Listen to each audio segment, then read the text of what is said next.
Hi everyone, my name is Jess, and today I am 9 years sober. My sobriety date is June 4th, 2017, and today is June 4th, 2026. And I thought I would take this time to reflect on what the last 9 years has been like. A roller coaster, an adventure, an enigma wrapped in a puzzle. like, oh my God. Um, there have been a lot of learning moments. There have been a lot of lessons, and then wisdom thereafter. So what ended up happening when I got into the rooms in 2017 is I pretty much left all of my social circles. So it was one of those things where I knew that if I kept anyone in my life, I would very easily go back to partying. And so I walked away from a lot of people. And recently, in the last couple of years, I've started reconnecting to a bunch of those people, which has been an interesting just evolution and reconnecting after so long of not talking to each other has proven to be, like they've made their lives and I've made my life. And so if we talk once every 6 months, that's great. But it's an interesting thing to see the person I've become. And when we're reminiscing about 10 years ago, it's a peculiar, very fun, very cool, an interesting story because I get to say what I've done over the last 10 years or 9 years. And it's been really great. I traveled, I was able to work remotely, and I lived in a couple of different countries, or lived extended stays. And I ran a nationwide nonprofit for about 7 years. I was the chief marketing officer, co-founder, and creative director for that. And that really turned a lot of what I wanted to do in advertising in my career towards humanitarian work, humanitarian aid. So I've spent a lot of the last couple of years. I work at a progressive church right now, and their mission aligns very deeply with what I like to do with my time. And so I'm their communications manager, but a week ago or whatever, well, we spent like a week in Lake Tahoe, but on a retreat. But like prior to that, I showed up at like the ICE courthouse to help, to just be there to make sure that the people knew that like there was a faith community behind them, supporting them, so they didn't have to do this alone. Like that's important to me. And we are also a queer affirming church. I am an ally, but I also think that that's super important for churches to recognize spiritual abuse and spiritual harm in that way. And so I get to be more or less at this weird front line situation where combating white Christian nationalism and all this stuff. I get to kind of promote our values, which is Christian nationalism is not good. We need diversity. We need inclusion. We need, multi-faiths to come together and teach each other about their faiths and their traditions and how they go about curating peace and empathy and compassion and understanding for all. So that's what I get to do with my time. It's really dope. I'm 36 and I'm in a really fantastic relationship, and we'll see what happens in the next upcoming couple of years in terms of family and all that. It's definitely something that I never even considered to be something that I would do in my life. When I was in early recovery, I didn't think I'd live past the age of 30. So the fact that I'm 36 right now and happy, oh God, it's just the fuck.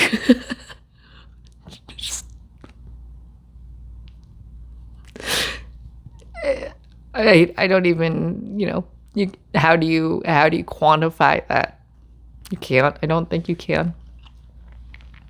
So, I've done so much in the last 9 years, and going forward, I'm it's a weird thing because one of the last videos I talked about was being intensely bored, and I'm a very creative person, so I take initiative pretty fearlessly, courageously to go do the things that I want to do.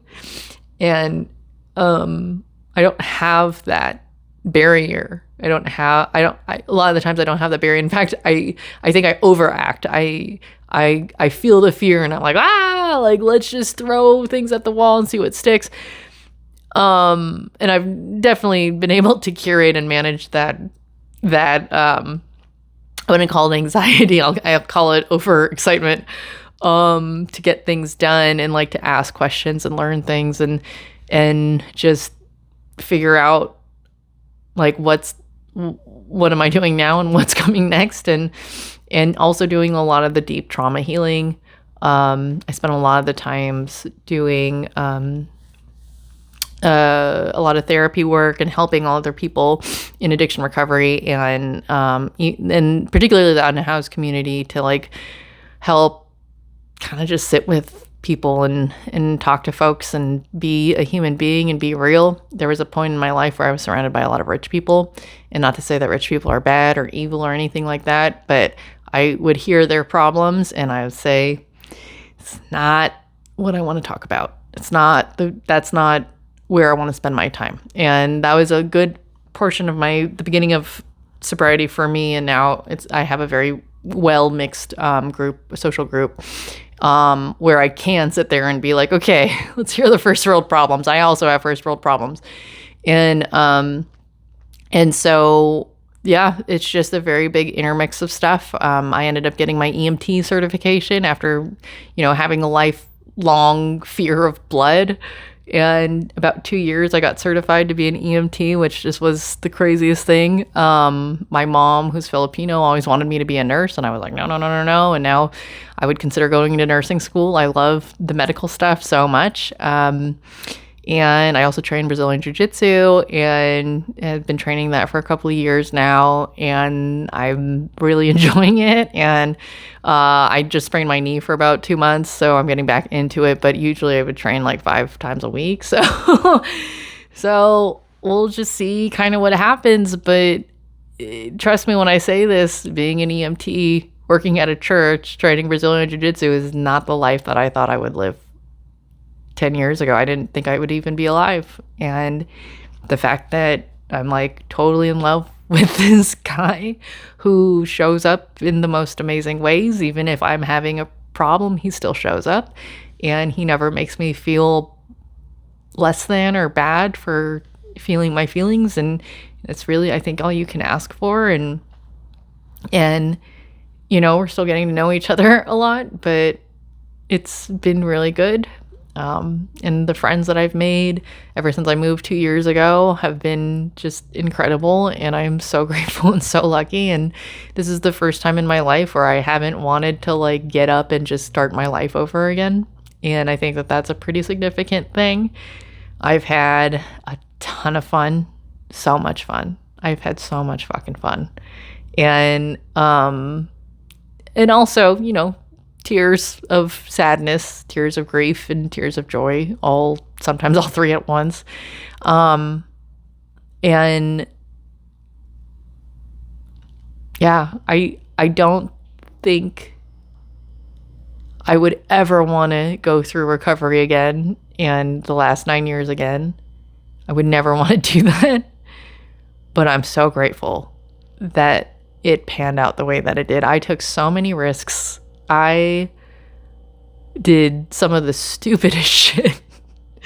And I look back on it now and I go, what the fuck was I thinking? And also, I have a hell of a story. And I learned a shit ton. And I think that there is definitely a perspective shift that happens when you don't think you're going to make it very far in life. And then you do.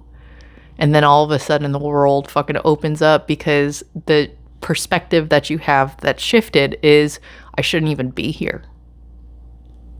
Like when you have that level of, I shouldn't even be here right now, so no fear exists inside of me. Because it's like, well, all I have to do is like, well, this is better than 5 days ago. And then I just go. And sometimes I talk about quantum jumping, quantum leaping, overcoming your fears. It's a quantum jump. And I've gotten so used to it that it's like every breath that I have is like a quantum jump. And yeah, the only couple of things that I'm really dealing with is like this feeling of intense boredom. And in large parts, I do want to end up being a foster mom and potentially like a mom. And one of the things that I think, not that I would ever want to have a child because I was intensely bored, but I think about what that would bring to my life especially if I was a foster mom. I think that would probably fix a couple of things. Fill my time not intensely bored.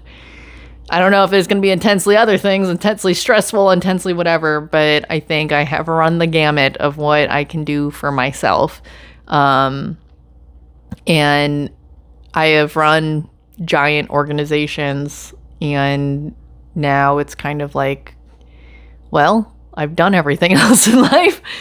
What next? What now? What next? So I'm looking forward to year 9, one day at a time. Actually, I don't like saying one day at a time because I think one day at a time can feel like a lifetime. So I like to say one breath at a time and one step at a time. But either way, however it manifests, I think the next decade of my life is going to be pretty fucking crazy. Just amazing and crazy. So keep going. If you're on day 1, if you're on, hour 22, if you're on month 6, day 15, you will become a person that you don't recognize, and it is for the best, and it is for very good. So with that, cheers to me, cheers to 9, and cheers to you. Take care.